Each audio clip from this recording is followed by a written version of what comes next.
Hello friends, welcome to civil service spot. आज हम लोग 68th बीपीएससी जीएसपीटी के लिए करंट अफेयर्स पार्ट 5 देखने वाले हैं। पार्ट 4 तो हो चुका था और जो भी पहले हो चुके हैं उनको आप लोग रिवीजन कर लें।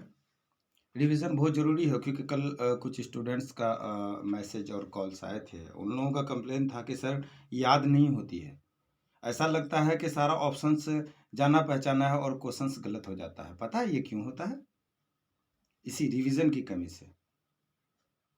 अब आप लोग जब पहली दफ़ा किसी चीज़ को पढ़ते हैं या दूसरी दफ़ा पढ़ते हैं तो माइंड प्रेजेंट नहीं रहता होगा, जिसके चलते वो आप लोगों को याद नहीं रहती। उसका जब आप रिवीजन कर लेंगे तो वो आपके परमानेंट मेमोरी में जाके शिफ्ट हो जाएगा। जब उसकी ज़रूरत होगी उसके बाद खुद ब खुद वो आपको याद आने लगेगा क्वेश्चन देख के।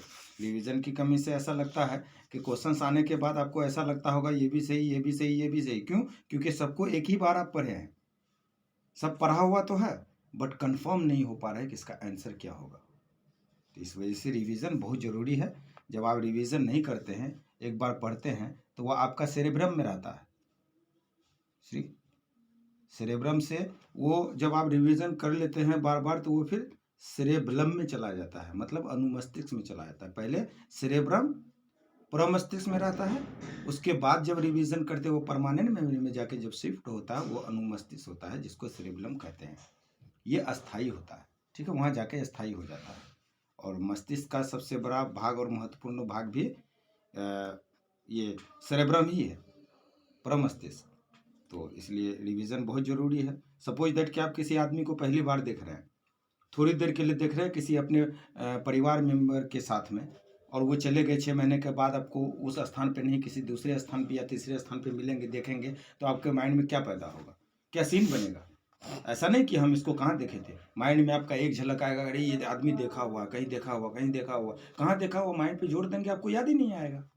उसी आदमी से दूसरे या तीसरे दिन आप उससे मिलिए और आधा घंटा टाइम स्पेंड कीजिए, साथ में चाय नाश्ता कीजिए। उसके बाद उसको 1 साल के बाद या 2 साल के बाद भी कहीं देखेंगे तो आपका उनका ड्रेस तक याद आ जाएगा, इसके साथ कहाँ मिले थे, कहाँ बैठे थे, कितनी हंसी मजाक हुई थी, चाय पिए थे या कॉफ़ी पिए थे, ये भी याद आ जाएगा। क्यों? क्योंकि उसके साथ आप टाइम स्पेंड किए। उसी तरह से पढ़ाई के साथ आपको टाइम स्पेंड करना होगा, आपको देखना पड़ेगा, आपको रिवीजन करना पड़ेगा। इसलिए हम बार बार बोलते हैं कि 24 आवर के अंदर आप इसका रिवीजन कर लें। और ये सारे क्वेश्चंस को आप लोग हल्के में ना लें, इंपॉर्टेंट क्वेश्चंस हैं।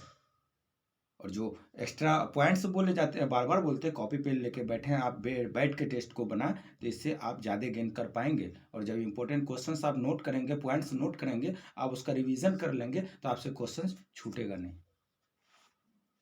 चलिए, आप लोग उम्मीद करते हैं कॉपी पेन लेके बैठ गए होंगे, तो चलते हैं हम लोग पार्ट 5 में। चलिए हम लोग अब क्वेश्चंस पे आते हैं। नेक्स्ट क्वेश्चन है 81। इसमें कहा गया है शंघाई सहयोग संगठन ने वर्ष 2022-23 के लिए निम्न में से किस शहर को सांस्कृतिक एवं पर्यटन शहर घोषित किया है? ऑप्शन ए में है चेंगडू, ऑप्शन 2 बी में है सेंट पीटर्सबर्ग, ऑप्शन सी में वाराणसी, ऑप्शन डी में दुशांबे, और ई में ऊपर में से कोई नहीं या एक से अधिक। चलिए जल्दी जल्दी, ये समय कम है, थोड़ा जल्दी जल्दी आप लोग निचोड़िए माइंड को। इसका सही उत्तर है ऑप्शन सी, वाराणसी। वाराणसी शहर को सांस्कृतिक एवं पर्यटन शहर घोषित किया गया। संघाई इसका शॉर्ट फॉर्म SCO बोला जाता है। इसमें 8 सदस्यीय संगठन है, 8 सदस्य देश हैं। कौन कौन है वो आप नोट कर लें कि चीन, भारत, रूस, किर्गिस्तान, ताजिकिस्तान, उज्बेकिस्तान और कजाकिस्तान, अंतिम में पाकिस्तान। ठीक है, नोट कर लिए। चीन, Bharat, Kyrgyzstan, Tajikistan, Uzbekistan, Kazakhstan और पाकिस्तान। और इसमें कुछ अन्य बातें और जान लें कि भारत इसमें है ना 2017 में शामिल हुआ है, ठीक है। और 2022 शिखर सम्मेलन जो है वो उज्बेकिस्तान के समरकंद में आयोजित किया गया था। कहाँ? 2022 वाला उज्बेकिस्तान के समरकंद में।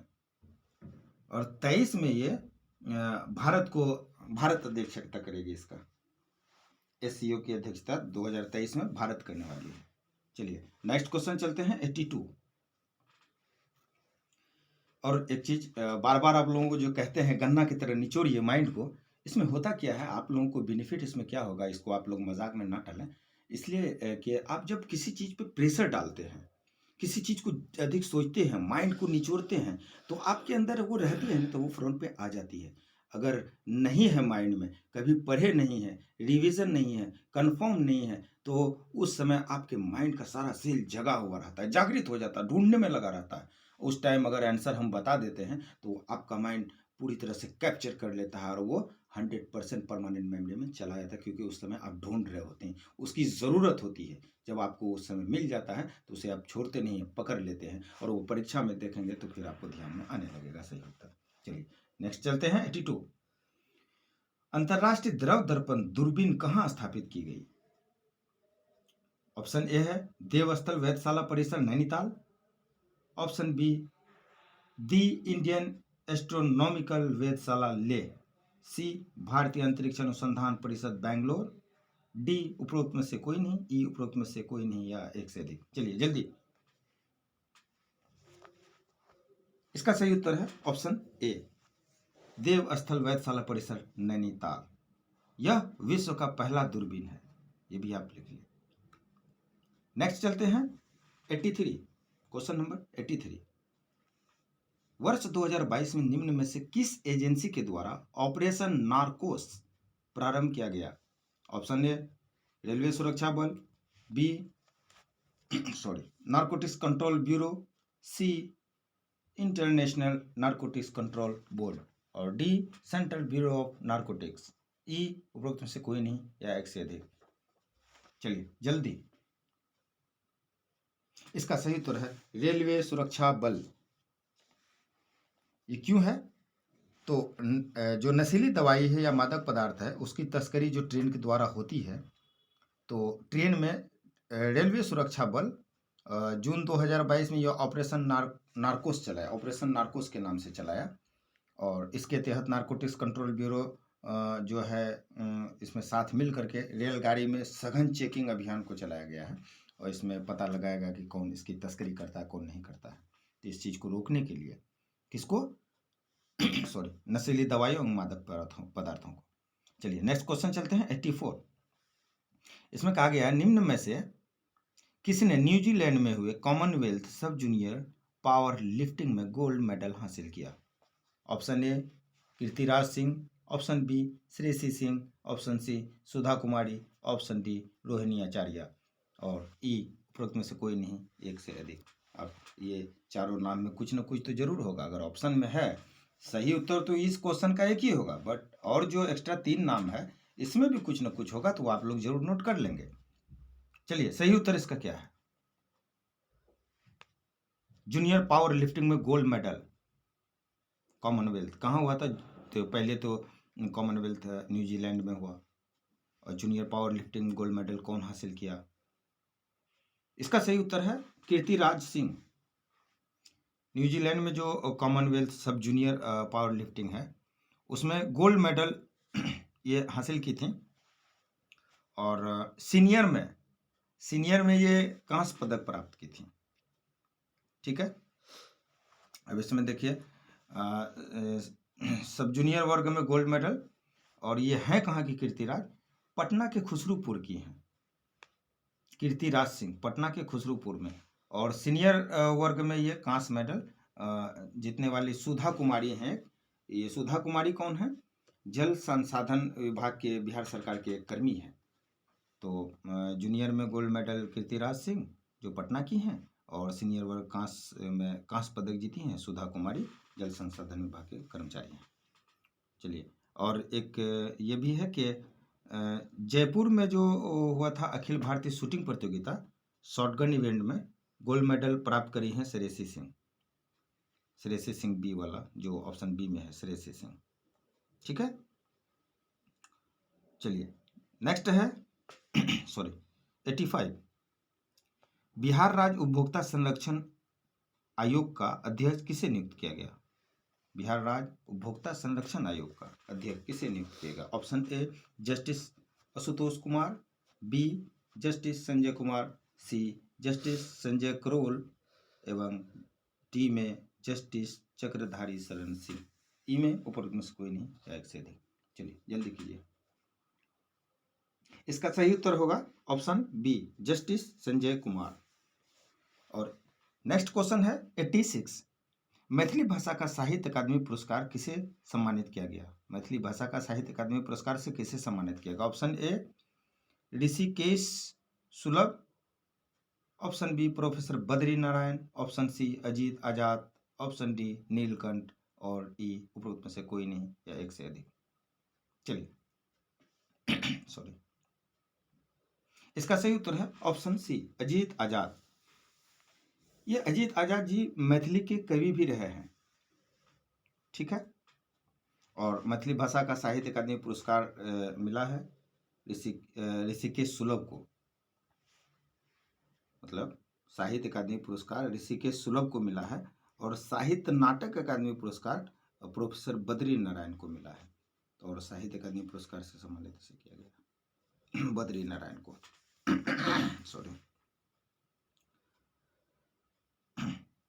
तो ये एक्स्ट्रा नाम है, इनको आप पदक के साथ नोट कर लें, ठीक है। 30 सेकंड का समय देता हूँ। साहित्य अकादमी पुरस्कार ऋषिकेश सुलभ, ये मैथिली भाषा के कवि हैं। और अजीत आजाद मैथिली भाषा के साहित्य अकादमी पुरस्कार प्राप्त किए हैं। ऋषिकेश सुलभ को साहित्य नाटक अकादमी पुरस्कार मिला है। और बद्रीनाथ, प्रोफेसर बद्रीनाथ को साहित्य अकादमी पुरस्कार से सम्मानित किया गया। चलिए नेक्स्ट क्वेश्चन चलते हैं 87। अभी हाल ही में निम्नलिखित में से किस निकाय ने भारत में असमानता दूर करने के लिए यूनिवर्सल बेसिक इनकम योजना प्रारंभ किए जाने का सुझाव दिया? ऑप्शन ए नीति आयोग, ऑप्शन बी प्रधानमंत्री की आर्थिक परामर्शदात्री परिषद, ऑप्शन सी भारतीय रिजर्व बैंक, ऑप्शन डी वित्त मंत्रालय की अस्थायी संसदीय समिति और ई उपरोक्त में से कोई नहीं या एक से अधिक। चलिए कोशिश कीजिए, कौन सा है? इसका सही उत्तर है ऑप्शन बी। नेक्स्ट क्वेश्चन है 88। भारत का पहला गोल्ड एटीएम कहां खोला गया? Option A Andhra Pradesh, option B Gujarat, option C Bihar, D Kerala. Gold ATM कहाँ खोला गया? आंध्र प्रदेश, गुजरात, बिहार, केरल। ऊपर और ई में उपरोक्त में से कोई नहीं है एक से अधिक। चलिए जल्दी कीजिए सॉरी। और ये न्यूज़ में भी कई दिन छाया रहा था। और न्यूज़पेपर रेगुलर पढ़ते हैं तो हमें लगता है कि याद आ जाना चाहिए आप लोगों को। चलिए इसका सही उत्तर है आंध्र प्रदेश। भारत का पहला औद्योगिक हरित शहर कांडला गुजरात है। गुजरात बी में है ना, इसके बारे में जो नया है वो जान लें। भारत का पहला औद्योगिक हरित शहर कंडला गुजरात है। और साथ ही 100% हर घर जल घोषित करने वाला, गति शक्ति पोर्टल लॉन्च करने वाला पहला राज्य भी गुजरात ही है। उसके बाद इथेनॉल प्रमोशन नीति अपनाने वाला राज्य बिहार है। इंपॉर्टेंट है, बिहार से रिलेटेड है, बिहार स्पेशल में पूछ सकता है। इथेनॉल प्रमोशन नीति अपनाने वाला पहला राज्य बिहार है राज्य बिहार। भारत का पहला ग्राफीन नवाचार केंद्र केरल में है। भारत का पहला ग्राफीन नवाचार केंद्र। अब भारत का सबसे बड़ा तैरता हुआ सौर ऊर्जा संयंत्र कहाँ है? तेलंगाना में, वानिकी विश्वविद्यालय। सबसे बड़ा तैरता हुआ सौर ऊर्जा संयंत्र एवं भारत का पहला वानिकी विश्वविद्यालय तेलंगाना में। चलिए नेक्स्ट चलते हैं 89। 89 में है उर्वरक के क्षेत्र में सहयोग करने के लिए भारत ने किस देश के साथ समझौता किया? Option A Canada, B Jordan, C Israel, D Australia और ई उपरोक्त में से कोई नहीं एक से अधिक। चलिए कोशिश कीजिए। इसका सही उत्तर होगा जॉर्डन। जलवायु परिवर्तन और पर्यावरण संरक्षण पर द्विपक्षीय सहयोग हेतु भारत कनाडा के बीच में सहयोग समझौता हुआ था।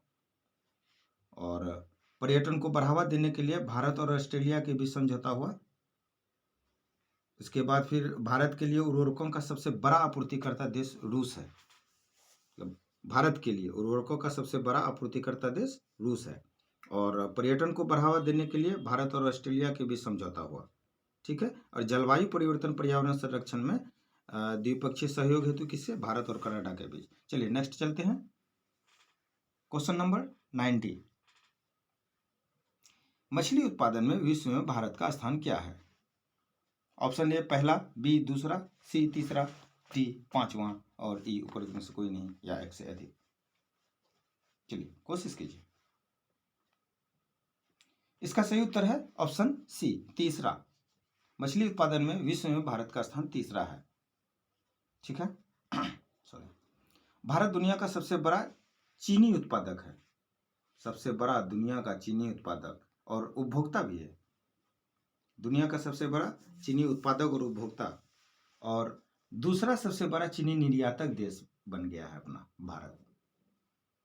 उसके बाद ब्रिटेन के पीछे जो सॉरी, ये ब्रिटेन को पीछे कर भारत दुनिया की 5वीं अर्थव्यवस्था बन गया है, ब्रिटेन को पीछे करके।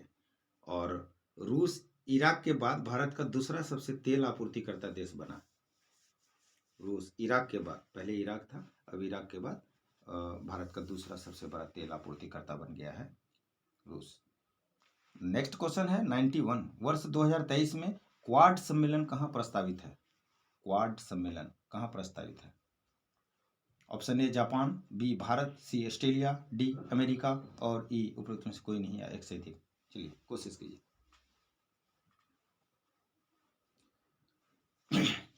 सॉरी। इसका सही उत्तर है ऑप्शन सी ऑस्ट्रेलिया। अब जैसे 48वां G7 शिखर सम्मेलन जर्मनी में हुआ था, जबकि 49वां जापान में, और चौथा क्वाड शिखर सम्मेलन है जापान में हुआ था, और जबकि 5वां ऑस्ट्रेलिया में प्रस्तावित है। प्रस्तावित ऑस्ट्रेलिया में है 5वां, वो 5वां होगा। और 18वां G20 शिखर सम्मेलन भारत में है, भारत में हुआ 18वां G20 शिखर सम्मेलन भारत में। नेक्स्ट है 92। आर्थिक समीक्षा 2021-22 के अनुसार विदेशी मुद्रा भंडारक में विश्व में भारत का स्थान क्या है? आर्थिक समीक्षा 21-22 के अनुसार विदेशी मुद्रा भंडार विश्व में भारत का स्थान क्या है? ए दूसरा, बी तीसरा, सी चौथा और डी पांचवा। ई ऊपर में से कोई नहीं या एक से अधिक।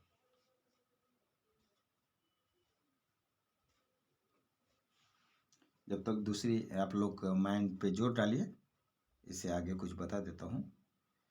भारत जो है ना, दुनिया में चीन, जापान और स्विट्जरलैंड के बाद चौथा सबसे ज्यादा विदेशी मुद्रा वाला भंडारक देश है।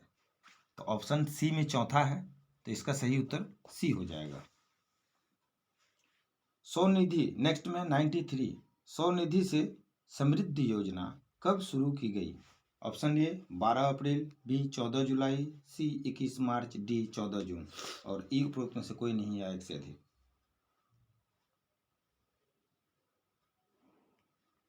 चलिए इसका सही उत्तर है ऑप्शन ए 12 अप्रैल। और 12 अप्रैल अगर दिया है कि स्वनिधि से समृद्धि योजना 12 अप्रैल, तो इसी के साथ एक चीज़ और नोट कर लें कि अग्निपथ योजना 14 जून 2022 से शुरू हुई है, 14 जून। चलिए नेक्स्ट है 94। भारत का पहला डार्क नाइट स्काई रिजर्व बनाने की घोषणा कहाँ की गई? Option A Jammu Kashmir, B Ladakh, C Uttarakhand, D Tamil Nadu और ई ऊपर में से कोई नहीं या एक से अधिक। चलिए कोशिश कीजिए।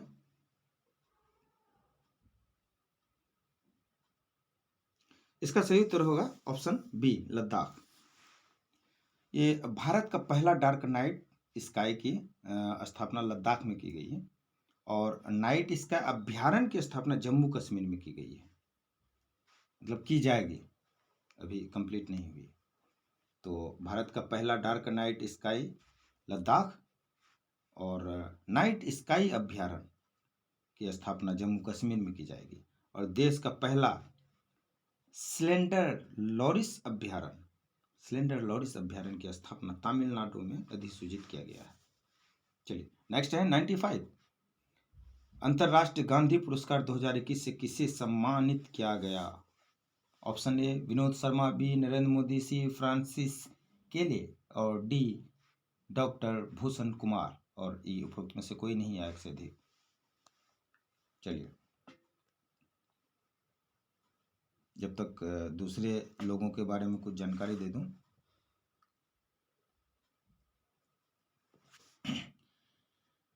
फ्रांसिस केले कौन है? ये प्रित्जर पुरस्कार 2022 जीतने वाले पहले अफ्रीकी फ्रांसिस है। पहले अफ्रीकी हुए फ्रांसिस केले।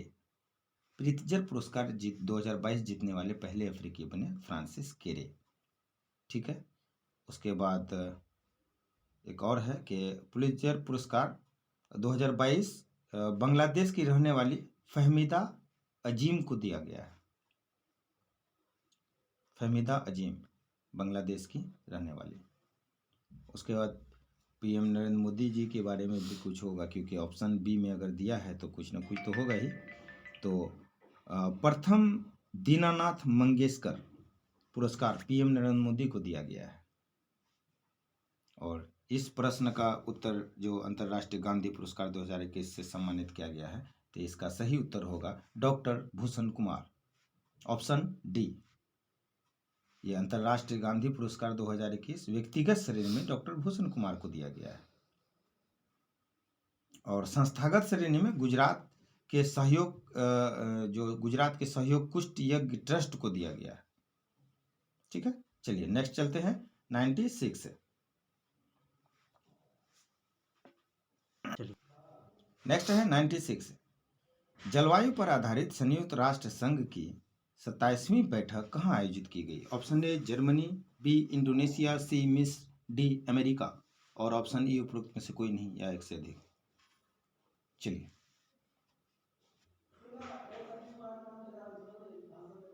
इसका सही उत्तर है ऑप्शन सी मिस्र में। मिस्र में है तो यहाँ भी कोई स्थान पे होगा, तो वह स्थान आप लोग जान लें कि संयुक्त राष्ट्र संघ की 27वीं बैठक मिस्र में तो हुई थी। मिस्र में एक है शर्म अल शेख स्थान का नाम, वहाँ आयोजित की गई, शर्म अल शेख। चलिए नेक्स्ट है 97। भारत का 75वां रामसर साइट कौन सा है? ऑप्शन ए सालबुक आर्द्रभूमि संरक्षण रिजर्व, ऑप्शन बी हाईगम आर्द्रभूमि संरक्षण reserve, option C Thane creek और ऑप्शन डी काजीकुलम पक्षी अभ्यारण्य, ऑप्शन ई उपरोक्त में से कोई नहीं या एक से अधिक। चलिए कोशिश कीजिए। पहले तो आप लोग जगह देखिए कि ये कहाँ कहाँ है। ये कांजीकुरम पक्षी अभ्यारण्य तमिलनाडु में पड़ता है और ठाणे क्रीक ये महाराष्ट्र में पड़ता है। और उसके बाद हाईगम आर्द्र भूमि संरक्षण रिजर्व ये जम्मू कश्मीर में पड़ता है और सालबुक आर्द्र भूमि संरक्षण रिजर्व ये भी जम्मू कश्मीर में पड़ता है। तो ए और बी दोनों जम्मू कश्मीर में पड़ता है, सी ठाणे क्रीक महाराष्ट्र में पड़ता है और डी काजीकुलम पक्षी अभ्यारण्य तमिलनाडु में पड़ता है। और यहाँ सवाल हमको पूछा गया है भारत का 75वां रामसर साइट कौन सा है, तो इसका सही उत्तर होगा ऑप्शन ए सालबुक आर्द्र भूमि संरक्षण रिजर्व। चलिए नेक्स्ट चलते हैं 98। निम्नलिखित में से किस संगठन ने national data and analysis platform launch किया? Option A NITI Aayog, B RBI, option C CSO, option D NSO और ई उपरोक्त में से कोई नहीं है एक से अधिक। इसका सही उत्तर होगा ऑप्शन ए नीति आयोग। और नेक्स्ट क्वेश्चन है 99। हाल ही में किस वायरस के फैलने के कारण बड़ी संख्या में दुधारू पशुओं की जानें गई? Option A monkey pox, option B lumpy pox, option C Zika virus, option D rota virus. चलिए कोशिश कीजिए। इसका सही उत्तर है option B lumpy pox. Sorry, ये लंपी पॉक्स के फैलने के कारण बड़ी संख्या में दुधारू पशुओं जैसे गाय, भैंस, बकरी आदि की जानें गई हैं और इस वायरस को फैलने से रोकने के लिए पशुओं को गोट पॉक्स वैक्सीन दिया जा रहा है, गोट पॉक्स। ठीक है, तो नेक्स्ट क्वेश्चन है 100। भारत का पहला स्वदेश निर्मित विमान वाहक युद्धपोत निम्न में से कौन है और जिसे हाल ही में राष्ट्र को समर्पित किया गया? Option A INS Viraat, option B INS Vikrant, option C INS Vikramaditya, option D INS Avatar, और ई में उपरोक्त में से कोई नहीं या एक से अधिक। चलिए,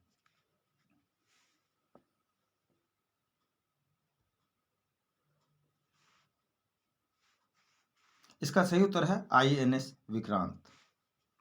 ये भारत का पहला स्वदेश निर्मित विमान वाहक युद्धपोत है, INS विक्रांत, और यह विश्व का 7वां विशाल युद्धपोत भी है, और जिसका निर्माण कोचीन शिपयार्ड लिमिटेड ने किया है। तो हम लोग का 100 प्रश्न कंप्लीट होता है, और आप लोग इसे बढ़िया से करें। और आप लोग लाइक सब्सक्राइब नहीं करते हैं, लगता है कर दीजिए भाई। कंटेंट बहुत मुश्किल से खोज के लाता है CS परिवार, बहुत मेहनत करता है आप लोगों के लिए, तो कम से कम सब्सक्राइब, लाइक और शेयर कर दीजिए। और आप लोग को उम्मीद करते हैं अच्छे से इसे तैयार करेंगे और अच्छे से तैयारी करेंगे। और जाते जाते एक चीज़ कहता हूँ कि दुनिया चाहे कुछ भी कहे, सबसे पहले अपने मन को और अपने आप पर जीत हासिल कीजिए, क्योंकि जो खुद से जीत गया उसे दुनिया कभी नहीं हरा सकती। चलिए, धन्यवाद।